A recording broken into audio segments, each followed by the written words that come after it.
마태복음 13장 24절 30절 오늘 24절 말씀 알곡과 가라지의 비유입니다. 두 번째 비유죠. 마태복음 13장에서 왕국의 비유 중에서 두 번째 비유입니다. 마태복음 13장 24절 같이 읽습니다. 마태복음 13장 24절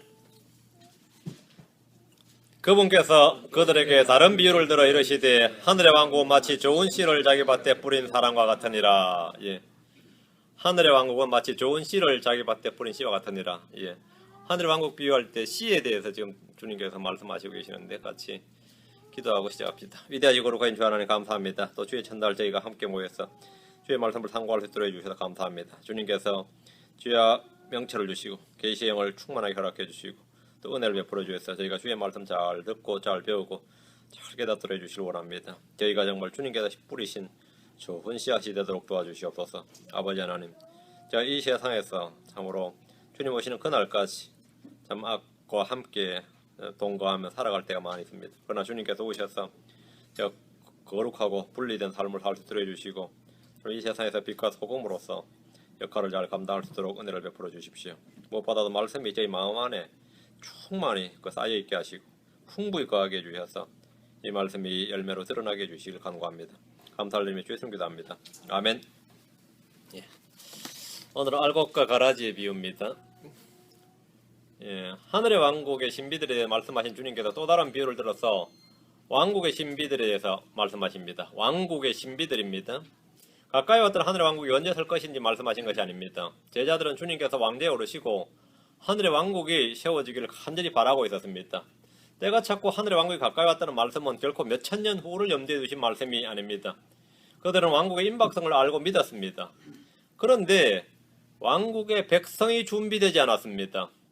왕의 전령인 침례인 요한은 칼로 죽었고 왕이신 예수 그리스도 역시 잡아 죽이려 했습니다. 주님은 왕국의 백성들에게 가까이 왔던 하늘의 왕국이 어떻게 될 것인지 말씀해주고 계십니다. 하늘의 왕국은 씨 뿌린 자가 와서 씨를 뿌린 것과 같습니다. 대부분의 씨앗은 길가와 돌밭과 가시밭길에 떨어졌습니다. 말씀을 듣고 깨달아 열매를 맺는 좋은 마음을 지닌 사람들은 거의 없었습니다. 우리는 왕국의 신비에 관한 첫 번째 비유에서 얻는 명백한 교훈은 이 세상은 복음을 통해서 회개하지 않는다는 겁니다. 뿌려진 말씀은 공중의 새들이 와서 먹어버리는, 공중의 새들처럼 와서 먹어버리는 그런 사람들, 또 사탄에게 다 빼앗겨버린 사람들, 또는 뿌리가 없어서 햇볕에다 말라버려서 시들어버린 사람들, 또 육신과 쾌락과 이 세상 염려 등으로 인해서 숨을 막아버리는 사람들, 다양한 사탄, 육신, 세상 이런 거죠. 성도들의 이 3대 원수가 바로 이 세 가지입니다. 육신, 사탄, 육신, 세상입니다. 오늘은 둘째 비유인데 둘째 비유의 왕국의 신비에서는 참과 거짓의 혼재입니다. 섞여있다는 믹스트죠. 참과 거짓의 혼재입니다. 곡식과 가라지가 같은 밭에서 함께 자라고 있습니다. 신자와 불신자가 함께 자라고 있다는 사실입니다. 근데 그게 언제까지 그러냐 하면 주님이 오셔서 수확할 때까지, 세상의 끝까지 그렇습니다. 가까이 왔던 하늘의 왕국은 신비의 형태로 주님이 오실 때까지 이 세상에 숨겨져 있습니다. 밭에 숨겨진 진주와 같습니다. 밭에 숨겨둔 진주와 같습니다. 하늘의 왕국에는 가라지가 없습니다. 그리스도의 몸인 교회 안에도 가라지가 없습니다. 그리스도 몸 안에 있는 어떤 사람도 세상 끝에 거두어져서 불타지 않습니다. 우리는 성경을 통해서 가라지들과 분리할 것을 명령받았고 함께 가는 것이 아니라 오히려 그들을 쫓아내라고 말씀합니다. 성경에 기록된 모든 말씀을 오늘날 크리스천들과 교회에 적용하려는 시도는 오류입니다. 주님은 말씀을 올바로 나누어서 공부하러 가셨습니다.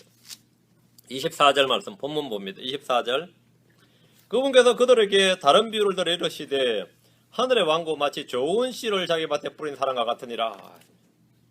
하늘의 왕국은 뭐뭐와 같으니라 말씀하셨는데 구약에서 예언된 왕국과는 너무나 다른 모습입니다. 주님은 대언자들의 글들을 인용하셔서 하늘의 왕국이 어떠하다 이렇게 말씀하지 않으셨습니다. 황무지가 장미꽃이 되고 광야가 물이 흐르고 그런 지금 이야기가 아니란 말이죠.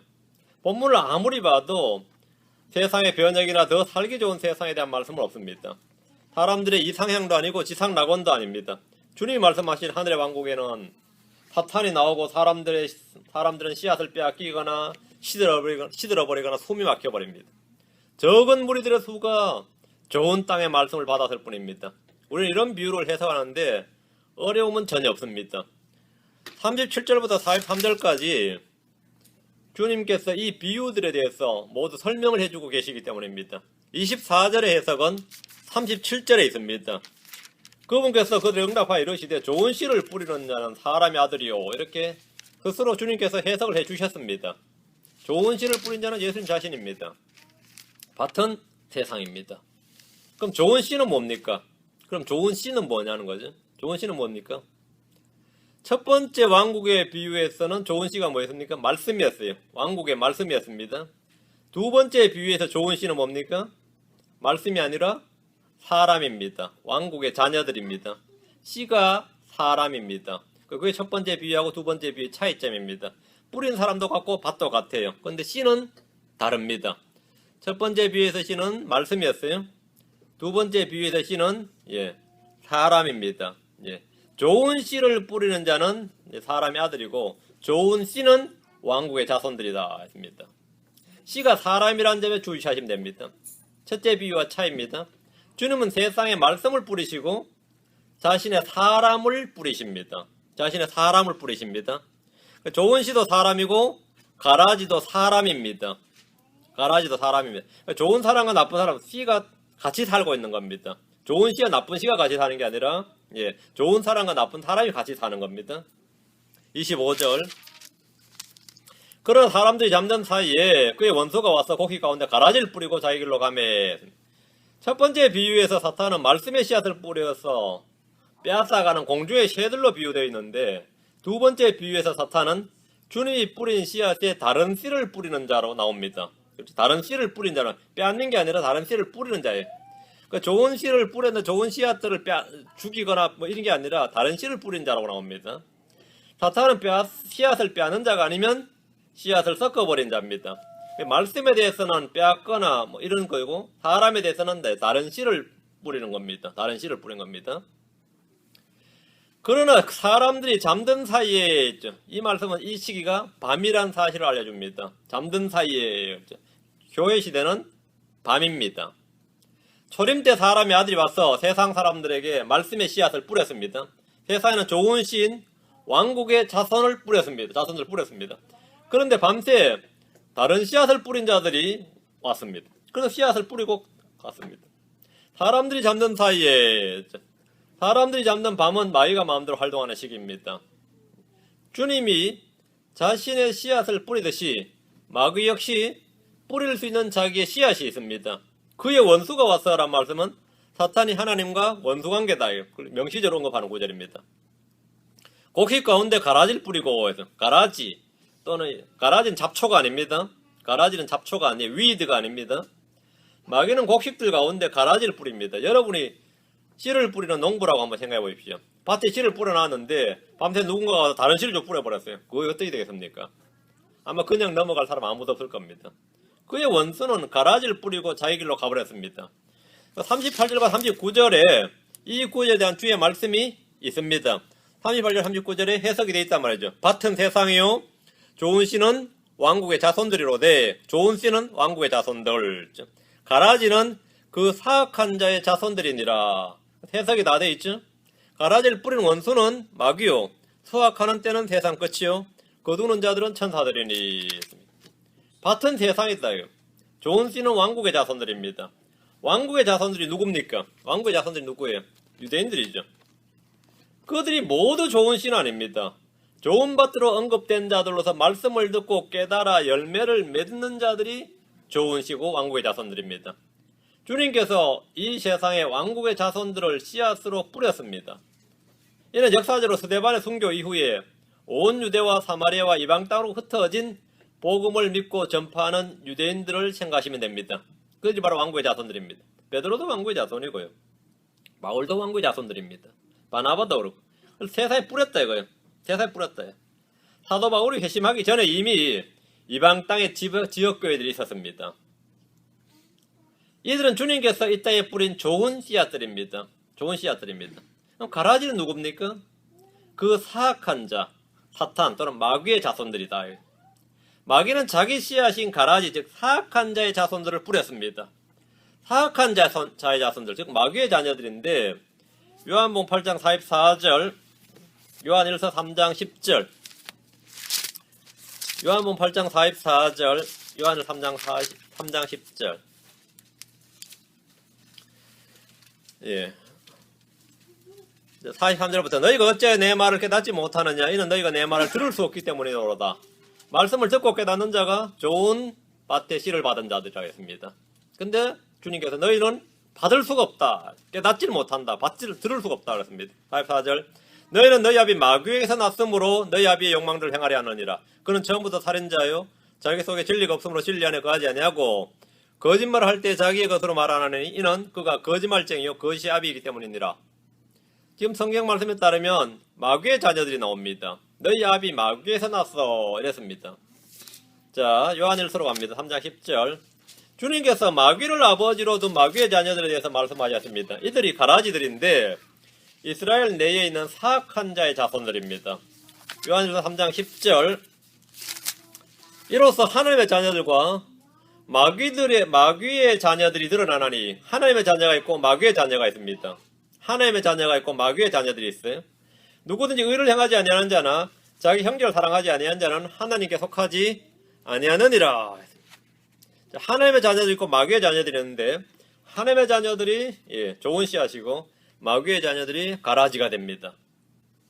이들은 세상 속에 널리 뿌려져 있고 이방인 크리스천들 교회들 속으로, 이방인 크리스천 교회들 속으로 들어와서 왜곡된 것들을 가르치며 진리를 엎어버리고 그런 마귀의 자녀들입니다. 마귀가 뿌린 가라지는 이 세상 어디에나 있습니다.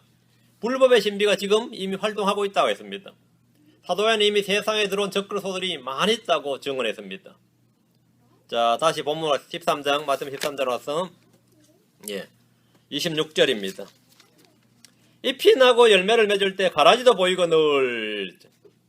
뿌린 씨들이 자라나 잎이 나고 열매를 맺을 때 원수가 뿌린 가라지들도 보입니다. 처음에는 보이지 않았던 것이 시간이 지나자 보이기 시작했습니다. 밭에서 난 것들을 본 자들이 누굽니까? 종교 지도자들이 아니라 천사들입니다. 여기서 주목을 하십시오. 주님이 뿌리지 않는 씨앗들이 주님의 밭에서 자라나고 있습니다. 사람들은 참과 거짓을 좀처럼 구분하지 못합니다. 그러나 주님과 천사들은 잎이 나고 열매를 맺을 때 이미 가라지, 사악한 자의 자손들을 보았습니다. 우리는 이 비유를 풀어내기 위해서 억지로 노력할 필요 없습니다. 37절부터 43절에서 주님이 친히 다 해석해 주시기 때문에 어떤 상상이나 설명을 가미할 필요가 전혀 없습니다. 씨를 뿌리는 분은 주님이십니다. 장소는 자기 밭인데 밭은 교회가 아니라 세상입니다. 밭은 교회가 아니라 세상입니다. 씨를 뿌리는 분은 주님이시고, 자, 교회는 세상이 아닙니다. 그 밭을 교회다, 곡식을 진리, 가라지를 거짓으로 해석하는 것은 사람들의 해석이 주님의 말씀이 아닙니다. 주님께서 세상이란 밭에 뿌린 좋은 씨는 왕국의 자손들이고 원수는 마귀고 밤새에 뿌린 가라지는 사악한 자의 자손들입니다. 주님께서 자신의 말씀을 제자들에게 완벽하게 그 의미와 대상을 말씀해 주셨기 때문에 이와 달리 해석하거나 오류를 범할 일이 전혀 없습니다. 주님은 씨를 뿌린 후에 곧 밭에서 자라나는 가라지를 보았습니다. 가라지도 보이거늘 했죠.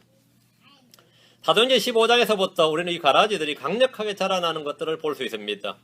이들은 교회 내로 몰래 기어들어와서 왜곡된 것들을 말하며 가르치는, 거짓을 가르치기 시작했습니다. 할례를 받아야 한다, 율법을 지켜야 한다는 주장을 교회에서 가르치고 선포했습니다. 성경이 이렇게 말합니다. 사도행전 11장 13절, 갈라디아서 2장 4절.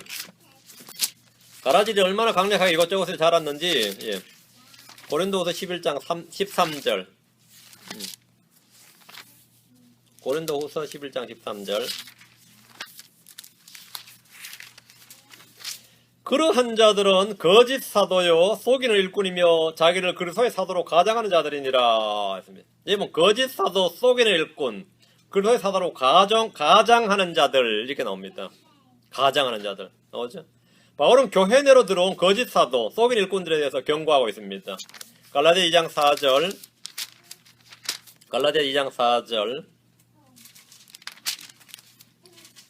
이는 알지 못하는 사이에 들어온 거짓 형제들 때문이니라. 그들이 그래서 예수님 안에서 우리가 누리는 우리의 자유를 엿보아 우리를 속박하려고 몰래 들어왔으나 거짓 형제들, 거짓 형제들. 예. 성경이 말하는 바입니다. 베드로후서 2장 1절, 베드로후서 2장 1절. 거짓 형제들이 교회 내로 몰래 들어왔단 말입니다.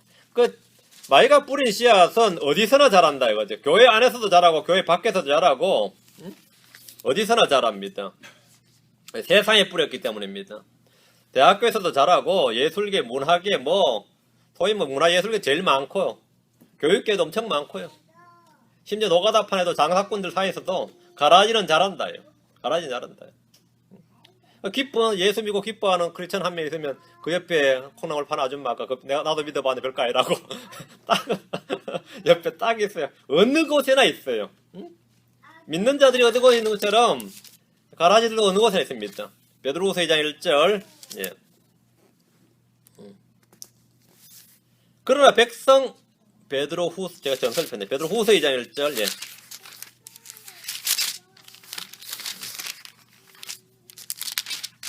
그러나 백성 가운데 거짓 대언자들이 있었던 것 같이 너희 가운데도 거짓 교사들이 있으려니 그들은 정죄받을 이단 교리들을 몰래 들여와 심지어 자기들을 사신 주를 부인하기까지 하고 자기들 위해 신속한 파멸을 가져오리라. 많은 사람들이 그들의 악독한 길들을 따를 터인즉 그들로 인해 진리의 길이 비방받을 것이요 그들이 악독한 길을 따른다. 사악한 자의 교리입니다. 사악한 자 뿌리는 가라지들이에요.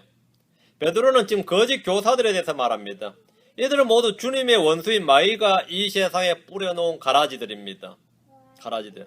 우리는 이런 말씀을 우리 자신에게 적용해서 우리 속에서 자라나는 가라지들에 대해서 깊이 묵상을 하고 생각을 하고 은혜를 나눌 수 있습니다. 그렇죠? 이는 영적인 교훈이고 배움입니다. 내 속에 가라지들이 너무 많아 그러면 참 겸손하다, 자기 성찰을 잘한다 그러지 어디 교리적으로 말도 안 되는 소리 그러지는 않죠. 교회 내에서 그런 거 가지고 뭐라 그러질 않아요. 그런 거는 영적 교훈이고 묵상을 해서 보니까 내 속에 마귀 새끼들이 가라지를 너무 많이 뿌려놨어 그러면 어떻게 생각해요? 그건 은혜롭죠. 그 사람이 요즘 많이 영적으로 깨어있구나. 그건 배움이죠. 교훈입니다. 어떤 본문이든지 자신에게 적용해서 자신을 성찰하고 배움을 얻는 것은 선하고 은혜로운 일입니다. 내 마음속에 있는 가라지들이든지 우리 가정 속에서 자라나는 가라지들이 아닌 누가 우리 가정 속에 뿌려놓은 가라지들이 있다든 아니 우리 교회 내에 보이는 가라지들 뽑아내야 한다 이러면은 어때요? 그거는 이런 식의 적용은 영적 교훈이고 배움이고 경고, 훈계 이거 다 됩니다. 그리고 더욱 깨어있게 되고 주의하는 일은 그건 좋은 일이에요. 흔한 일이에요. 여러분 아침마다 그런 일 하든지 성경 읽다가 묵상을 하든지 그건 좋은 일이래. 다만 본문의 정확한 교리적 의미를 안 후에 그렇게 적용을 해야 됩니다. 다시 마태복음으로 갑니다. 13장 27절. 이에 그 집 주인의 종들이 와서 그에게 이르되 주여 주께서 주의 밭에 좋은 씨를 뿌리지 아니하였나이까. 그런데 가라지는 어디서 생겨났나이까. 집주인의 종들이 와서 밭에서 자라난 가라지들의 출처를 물었어요. 분명히 주께서 좋은 씨를 뿌렸는데 어디서 가라지가 생겼느냐는 겁니다. 주인이 씨를 착각해서 잘못 뿌린 것이 아닙니다. 땅이 저절로 가라지를 낸 것도 아닙니다. 제가 시골에 자라서 꼭 1년에 한두 밭이 그런 문제 터지는 밭이 있어요. 종묘상의 실수로 아니면 산 사람의 실수 둘 중에 하나인데 분명히 무슨 씨를 달라고 했는데 종묘상이 요즘은 포장까지 착착 나서 그런 실수가 거의 없는데요. 옛날에 씨를 퍼줬다고 그 위에 적어놓고 매직으로 적어놓고 퍼주는데 실수로 잘못 퍼준 거죠. 그래서 뿌렸어요. 씨는 구분이 안 가니까 날 때 보니까 이게 내가 뿌린 그게 아니야. 그럼 진짜 멱살 잡고 난리나요. 장난을 갔어. 그러냐 그러면 막 싸우죠. 나는 제대로 줬다. 네가 잘못 가져갔다. 일단 나는 달란 대로 줬다. 막 싸우고 난리가 나는 꼭 그런 밭이 있어요. 근데 주님이 좋은 씨를 뿌렸는데 워낙 비싸게 생겨서 씨는 구분이 안 가니까 잘못 뿌렸냐 그건 아니에요. 주님이 잘못 뿌린 일은 없어요. 밭이 잘못이냐 그것도 아니다 말이에요. 근데 현대 역본들에 보면 지금 개혁성경 같은 가라지 우리 개혁성경 가라지로 번역했습니다. 이 가라지를 잡초 NIV만 봐도 weed 잡초라고 번역을 했는데 잡초를 뿌린다는 건 말이 안 됩니다. 그건 잡초는 뿌리는 게 아니에요. 잡초는 진짜 저절로 씨를 뿌리 하나도 밭에서 자연적으로 나는 겁니다. 집주인의 종들이 잡초가 어디서 났는지 묻는 게 아닙니다. 가라지가 난가에 대해서 물었는데, 여러분이 만약에 이제 시골에서 안 자라신 분들은 뭐 인터넷으로 가라지를 한번 쳐보세요. 이미지로. 그러면 밀, 가라지, 보리 이게 쫙 비교가 돼서 그런 그림들이 많이 있어요. 얼마나 비슷한지 한번 보시면 돼요. 정말 비슷합니다. 가라지는 이제 정확한 학명을 우리나라 정확한 말은 이 가라지가 아니고 독보리예요. 독보리. 그 생김새나 크기가 거의 같습니다. 잡초는 곡식과 완전히 다른 거고요. 그건 완전히 다른 거고 비슷하지도 않고요. 28절입니다. 그가 그들에게 이르되 원수가 이렇게 하였구나 하니 종들이 그에게 이르되 그러면 우리가 가서 그것을 뽑아 모으시길 원하시나이까 하거늘. 주님은 가라지가 어디서 났는지 정확히 알고 계셨습니다. 누가 했는지도 알고 계셨습니다. 원수가 이렇게 하였구나. 사탄은 주님이 하는 일이 항상 곁에서 방해를 하거나 대적을 합니다. 성령의 역사와 함께하는 마귀의 역사란 말은 그냥 지어낸 말이 아닙니다. 주님이 씨를 뿌리면 빼앗아가거나 뿌리를 내리지 못하게 하거나 가시나무로 숨을 막아버리거나 좋은 씨를 뿌려놓으면 와서 가라지를 뿌려놓거나 하여튼 무언가를 합니다. 주님은 사탄을 사악한 자 원수라고 하셨는데 정확하게 맞는 말입니다. 39절에 보면 가라지를 뿌린 원수는 마귀오라고 정확히 언급하고 계십니다. 종들은 주님의 답변에 즉시 그러면 우리가 가서 그것들을 뽑아 모으시길 원하시나이까 이렇게 물었습니다. 여기서 종들은 주님의 제자들이 아니라 누굽니까? 천사들입니다. 제자들이 아닙니다. 천사들입니다.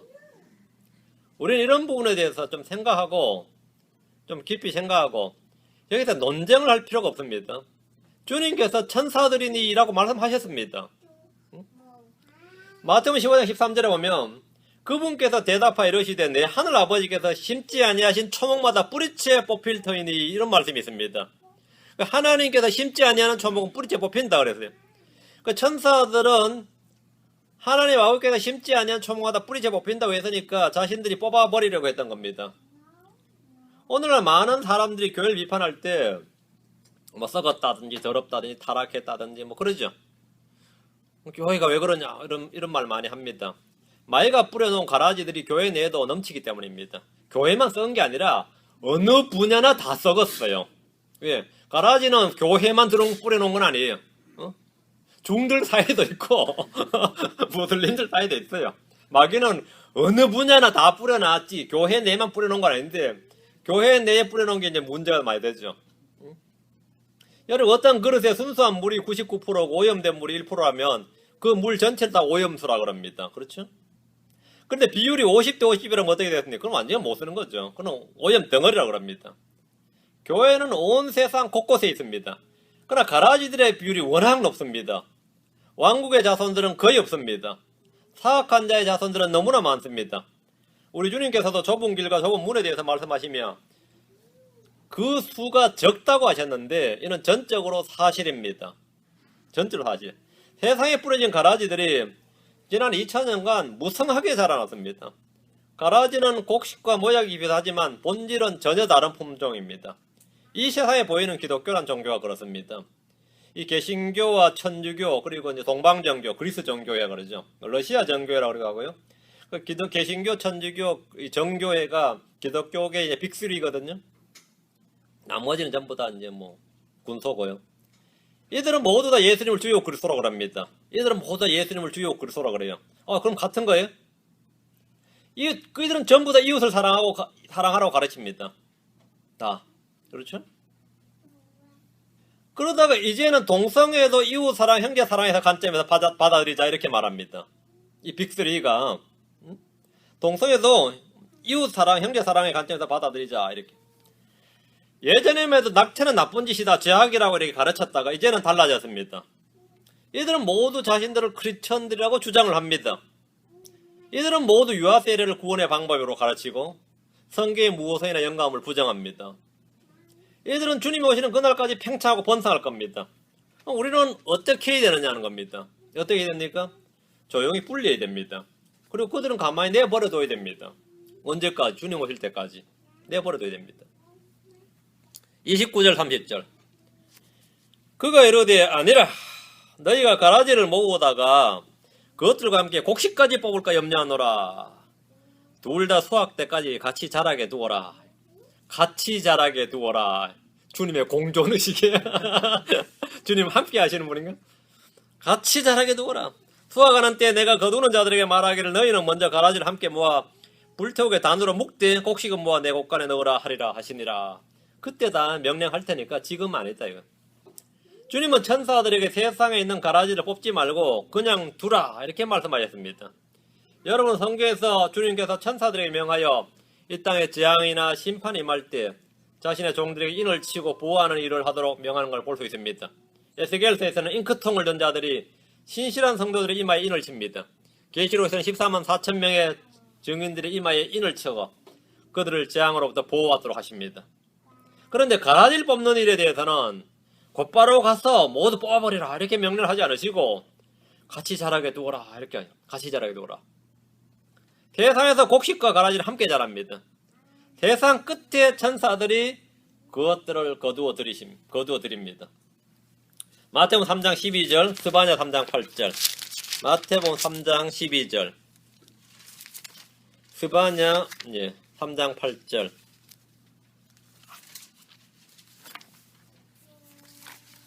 마태복음 3장 12절. 곧 손에 키를 들고 자신의 타작마당을 철저히 정결하게 하사 자신의 알곡은 모아 곳간에 들이시되 껍질은 끌 수 없는 불로 태우시리라 하니라. 끌 수 없는 불로 태우시리라. 마태복음 여기서는 끌 수 없는 불. 지금 마태복음 13장에서는 영광로라고 그랬습니다. 영광로. 예수님은 씨를 뿌리시는 분이며 동시에 수확의 주이십니다. 이는 교회에 관한 말씀이 아닙니다. 많은 이들이 본문을 교회에 적용해서 설교하지만 이 말씀은 크리스천들과 아무런 관련이 없습니다. 스바냐 3장 8절.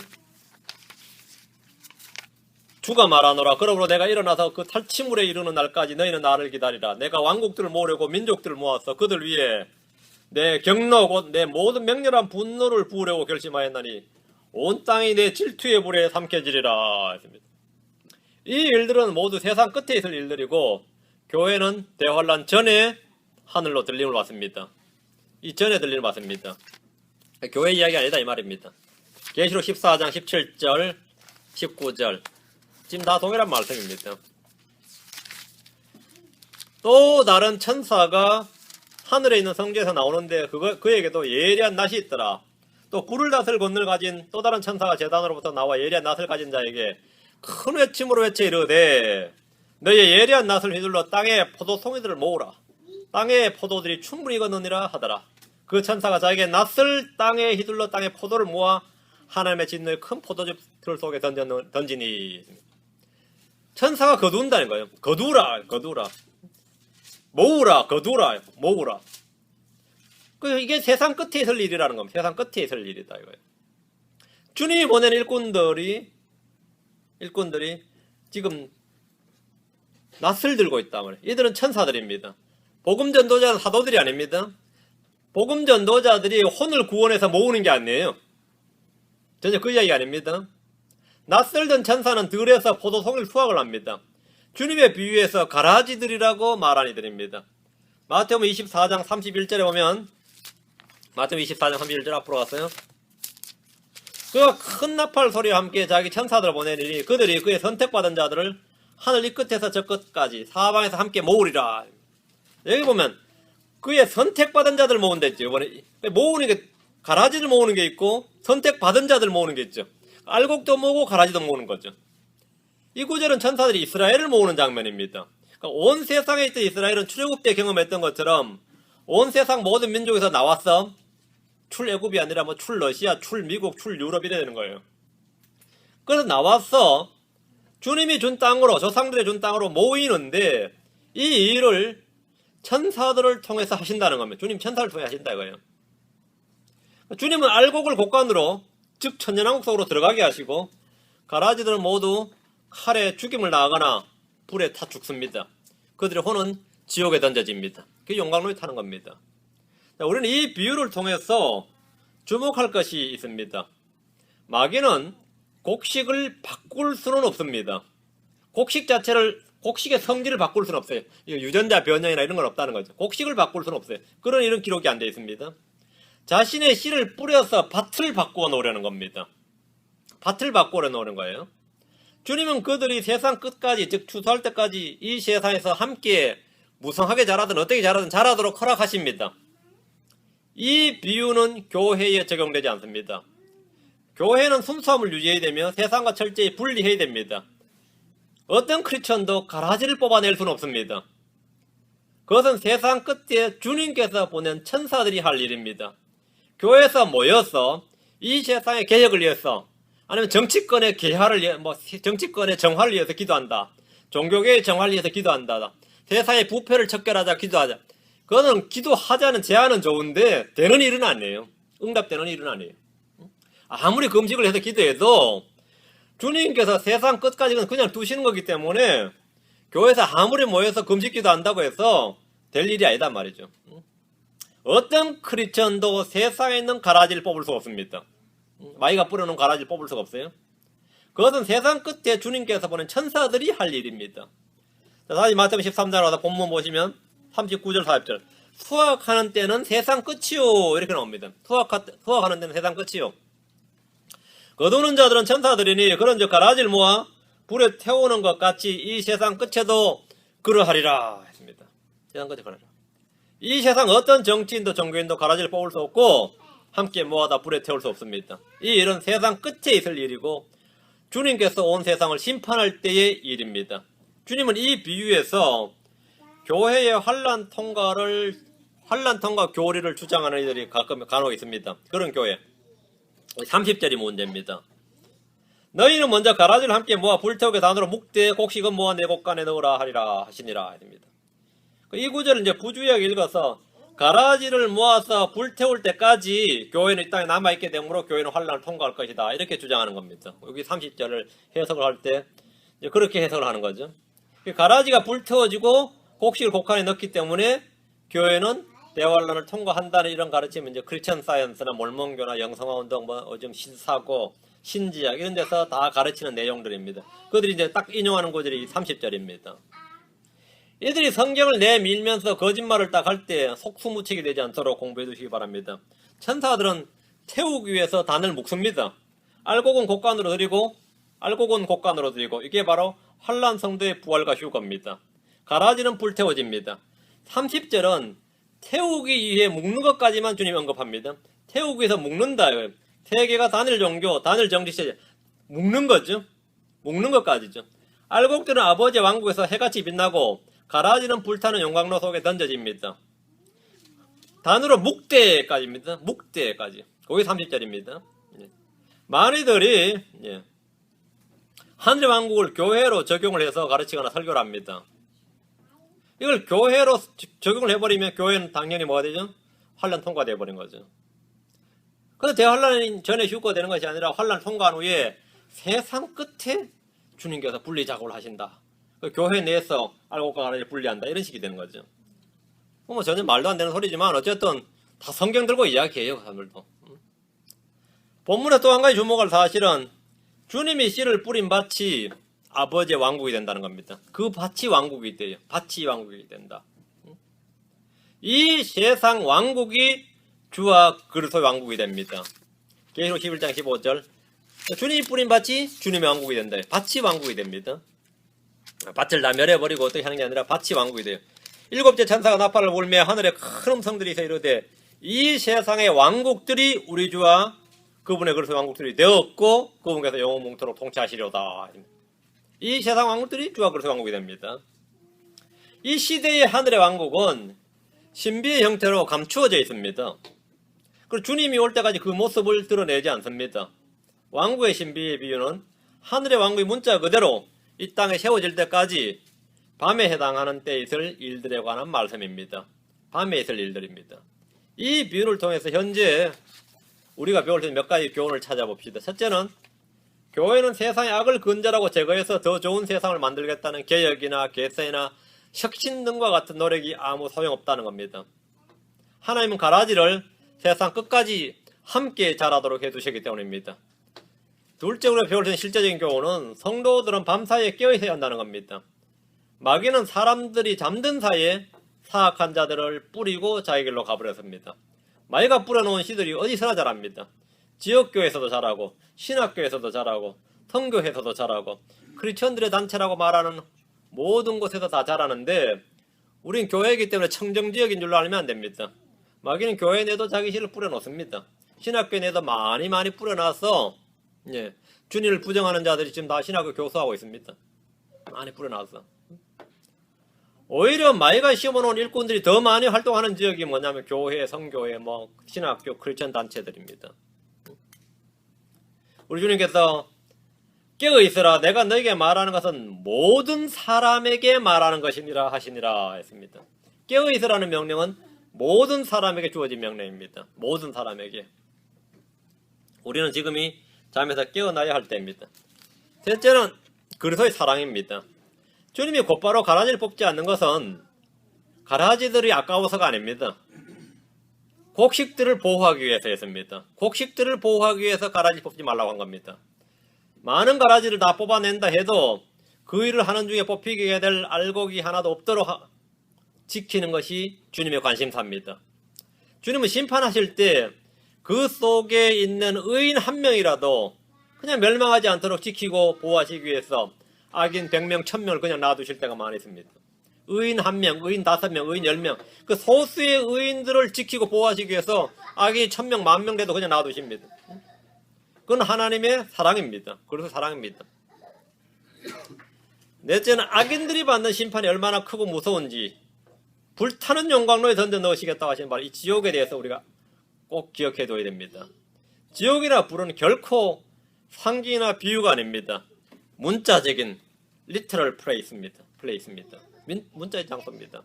문자 그대로 악인들의 혼이 들어가는 형벌과 심판과 저주의 장소가 있습니다. 주님께서 그들을 모아다가 어떻게 한다고요? 불타는 용광로 속에 던진다 했습니다. 그건 그냥 무섭게 겁주는 말씀이 아니라는 겁니다. 실제다면. 그럼 우리는 지금 이 시대의 모든 사람들은 다가올 진노를 이런 빈을 피하기 위해서 뭘 해야 되느냐? 어떻게 해야 됩니까? 주 예수 그리스도를 믿어야 됩니다. 딱 한 가지입니다. 주 예수 그리스도를 믿어야 됩니다. 우리가 해야 될 일은 뭡니까? 주 예수 그리스도를 믿도록 복음을 전해야 됩니다. 할 일이 그거죠.